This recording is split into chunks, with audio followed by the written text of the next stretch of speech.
Hey, you. Ever put together like a playlist for your birthday? Just to like set the mood? Something for the big day? Yeah. Well, imagine that playlist like blowing up, making it all the way to the Latin grandwise. That's kind of the energy that we're vibing with today as we dive into the world of Pabllo Vittar Oh, yeah. and her album 111. What a vibe it is. Seriously, 111 is not your average run-of-the-mill birthday party mix. This is a trilingual explosion of pop music. Portuguese, Spanish, English, it's all there. You get the sense that Vittar isn't just going for like global domination. She's doing it totally on her own terms. Yeah, totally. Okay, so let's break this down a little bit. We've got some snippets from an interview with Pabllo herself on grammmy.com, talking all about, the album, her career. And we also have a whole bunch of articles about this year's Latin Grammy nominations. And, since this is a deep dive made just for you, get ready to walk away feeling like you just grabbed coffee with the queen of Brazilian pop herself. Absolutely. Let's dive in. So 111, birthday playlist, world domination, that's a lot to unpack. I thought it was really interesting how Vittar brings in these distinctly Brazilian genres like forró and rasteirinha, and she blends that with that electropop sound that we all know and love. It's like she's bringing a whole new soundscape to the world stage. Have you ever heard of those styles before? Yeah, you probably haven't. Forró has this really infectious energy. It's driven by accordion and triangle. Often it has roots in rural Brazil. And then you have rasteirinha, which is all about this really playful footwork, a little more flirtatious, it's got like a sensual vibe. It's almost like Vittar's taking these vibrant threads of Brazilian musical history, and she's just kind of like weaving them into the fabric of modern pop. It's it's genius. Speaking of bringing things together, Pabllo is basically the queen of collaborations. This album features Charlie XCX on Flash Pose, and then there's this Spanish club banger Tímida with Thalia, Thalia. The Mexican pop icon. Oh, yeah. Apparently they met at some fashion event, they hit it off, and boom, musical magic. You gotta love that. Yeah. What I think is so interesting here is Vittar's skill at connecting with such a huge range of artists. And she's not afraid at all to play with different styles. In fact, the grammy.com interview actually highlights how much she loves collaborating. Right. And pushing musical boundaries. Right. And you can really hear it in the final product. Oh, absolutely. And it's obviously working out for her.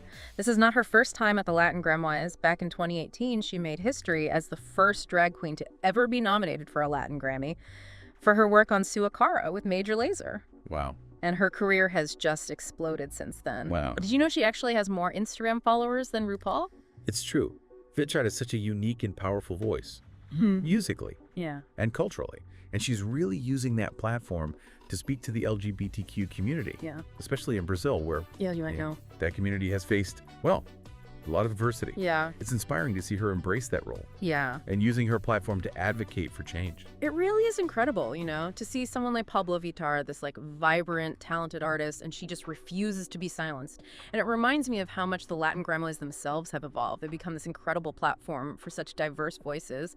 Even though Pabllo isn't up for an award this year, the competition is still fierce. Oh, absolutely. Take the Record of the Year category, for instance. We've got heavy hitters like Bad Bunny with Monaco, keeping that reggaeton flame burning bright. And then you have Una Vida Pasada by Camilo and Corinne Leon. It's this irresistible blend of pop and ranchera. It'll have you singing along in no time. Oh, for sure. And you can't forget about Tenochtitlan by Mon Laferte. Oh, I was so excited to see her on the list. For those who might not know her, she's this Chilean singer-songwriter with this unbelievable vocal range. And her music always has this raw, emotional edge. Right. Tenochtitlan is no different. It's powerful. And it really shows how much she's grown as an artist. It's a stunning piece. Yeah. And the diversity in this category, it doesn't stop there. Yeah. You've also got the legendary meringue rhythms of Juan Luis Guerra's Mambo 23. It reminds everyone why he's a legend. Right. And for something completely different, there's Igual que un Ankle by Kali Uchis and Peso Pluma. It blends that classic bolero sound with this modern trap vibe. Whoa. Yeah. It's the perfect example of how artists are blending genres these days and really pushing boundaries. And speaking of boundary pushing, let's talk album of the year. Okay. This is the big leagues, It always gets everyone talking. It does, for sure. This year you have Angela Aguilar's Bolero, breathing new life into such a classic genre. While Camilo's Quattro is all about playing with different sounds and collaborations. Right. And then there's Karol G's Mañana Será Bonito, Bichota's season, Yeah. which is just this incredibly personal and empowering album. It's already made history. Oh, yeah. It's the first all-Spanish language album by a female artist to hit #1 on the Billboard 200 chart. That is huge. Absolutely massive. And of course, we can't forget Shakira's Las Mujeres Ya No Lo Harán.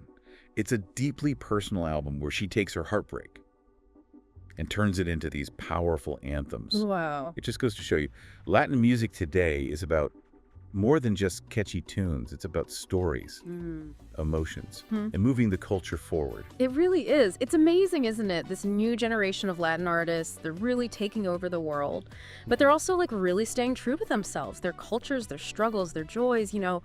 It makes you realize how powerful music can be. It really does. Think back to what we were saying earlier about Pabllo Vittar and her, trilingual approach to 111. Right. It's almost like she's constructing these bridges between languages, showing us that music can go beyond those limitations. Yeah. And it's not just about the language, is it? It's the little things. Like when Vittar brings in the foro and Rasterinha, that's what makes her music so unique. It's like she's inviting everyone to experience a piece of Brazil. Exactly. And you see that same energy when you look at all the Latin Grammy nominees. Angela Aguilar honoring tradition with Bolero. Camilo experimenting with all those different sounds and collaborations on Cuatro. Karol G being so vulnerable and honest on Mañana Será Bonito. And Shakira taking her heartbreak and turning it into anthems on Las Mujeres Ya No Lloran. Wow. They're all stretching the definition of what Latin music can be. It's like they're saying, hey, this is who we are, this is where we come from, and this is what we have to say. Exactly. And that's what makes it so inspiring. And, it's a good reminder for everyone listening, right? Music isn't just background noise, It's a powerful tool for connection, for expression, for change. Yeah, absolutely. So as we wrap up this deep dive into Pabllo Vittar, the Latin Grammy-wise, and just the incredible, ever-changing world of Latin music, I want you to remember one thing. Go beyond the hits. Discover artists you've never heard of. Explore genres you might not be familiar with. It's worth it. You might just find your new favorite song, and you'll definitely walk away with a deeper appreciation for music and how it connects us all. Couldn't agree more. And on that note, that's a wrap on another deep dive. Until next time.